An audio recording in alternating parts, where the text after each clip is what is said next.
Hey all, Hipper here. So I bought the new PlayStation VR2, as you can see here before me, and I thought I would just take you through the hardware and how to use it, how to make it, fit, and all the other small things you probably know about this headset here.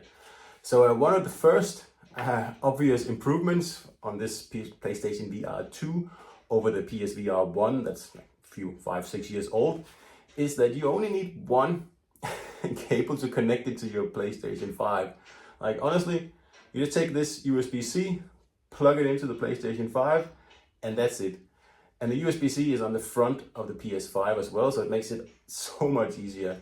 If you ever tried the PSVR1, you know, it was a mess of cables and external boxes and all sorts of things, and it was just horrible. But this, like from a usability perspective, doesn't get any better than this, except if it's wireless, but I can live without that. It doesn't really matter that much. This is simple, easy, and it just works.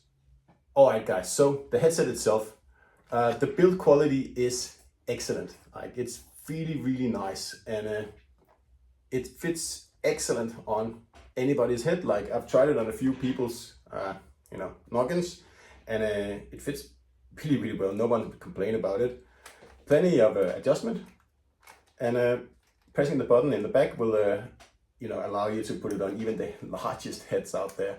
So expand it into like a huge, and also adjustment on the front visor. You can pull it back and forth to, adjust to how far you want it from your eyes. And another thing, there's a little dial here that allows you to adjust the distance between the lenses inside the headset.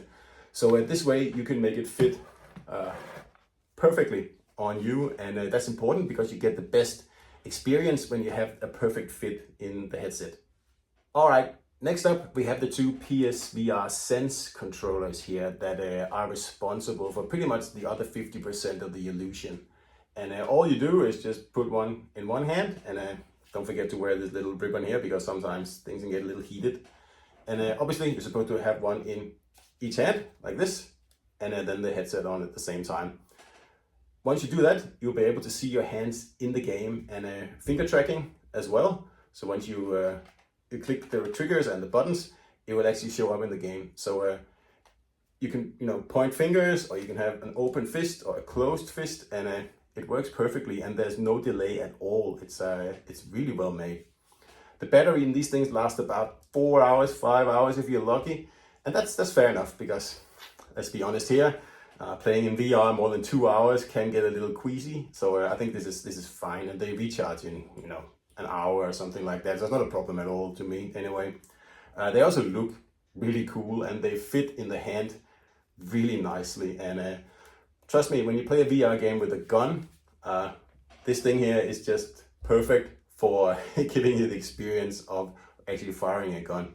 And of course, there's haptic feedback in this, and there's also haptic feedback in the visor itself. So if something flies past your head, you will feel it. All right, let's get on to the sound, because this is more of a gray area. The headset does come with these kind of tiny, peeny-weeny headphones here that you attach to the rear of the visor, and then of course you plug them into your ears. Like they work and they give you sound, and it of course helps the immersion, but really, I wouldn't use them. No. Instead, I would go out and I would spend about $100 buying one of these Pulse 3D official PlayStation headphones here, because they give you better 3D audio. They really do. It's pretty much a world of difference. And of course, bass and sounds in general just sounds much better. And they're closed ear, so you can shut out the whole entire outside world and just enjoy the experience within your VR headset here, and that's what it's all about, right? So I highly recommend you grab one of these as well when you're down there picking up the headset in your local EB or wherever you go to procure these things here. Overall, I've had this headset here for a few days, and I am really happy with it. Like the build quality, like I said, is excellent. The technical proficiency. The screens inside are amazing. Like, this is an OLED screen, by the way.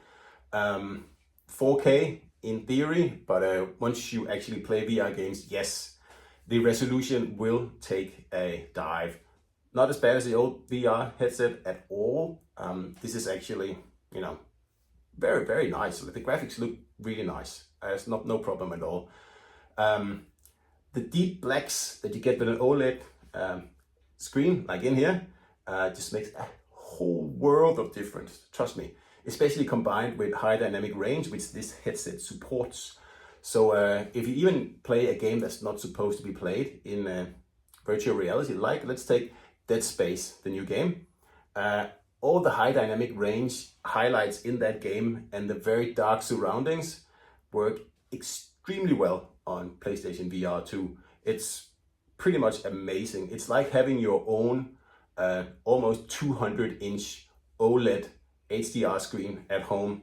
And of course, yes, the resolution takes a little bit of a dive. It looks like 1080p when like compared to when you play it on your PC or like on your PlayStation TV, it's 4K. But a game like, again, Dead Space, that's so dark and moody, you don't really notice it at all. And of course, the frame rate is really nice as well. And you have to experience it. Like, this headset here works really well with games that are not supposed to be played in VR. I promise you that. And Dead Space being just one of many that I've tried out. So, is it worth the money, this PlayStation VR2 here? And I think definitely yes. It's quality, quality, quality.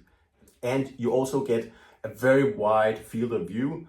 To the left and the right, it's still a little bit limited. Another 5 degrees on each side would help a lot.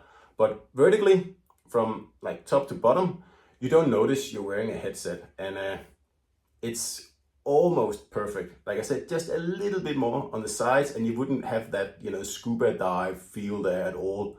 So we're almost there, guys, almost. This is as close as you're gonna get to the perfect VR experience. It's cheap, it's super easy to set up, and there's plenty of games out there already. And I'm sure all the old PlayStation VR1 games will be receiving patches soon to upgrade them to be able to use on the PSVR2, because that's something you have to keep in mind. All the old PSVR games, they don't work on this headset here, unfortunately. Hopefully they will in the future, but as it is right now, they don't. There's a few exceptions that have patches out already, like No Man's Sky, for example. Other than that, I highly recommend this thing here. And if you are prone to motion sickness, I would probably try it first. But in any case, even if you get sick using this thing here, which I do myself, it's not as bad, but I do get a little queasy sometimes. Just keep at it. Use it a few hours every day, and after a week, just like I did with my original PSVR1, it goes away. Your brain just gets used to it. So try it out first, and if you think you can overcome it, then buy it. Anyway, that was Hipper here, going through the PSVR2, and I hope you enjoyed the video, guys. And if you like these live action videos here, let me know in the comments. All right, see you out there, guys.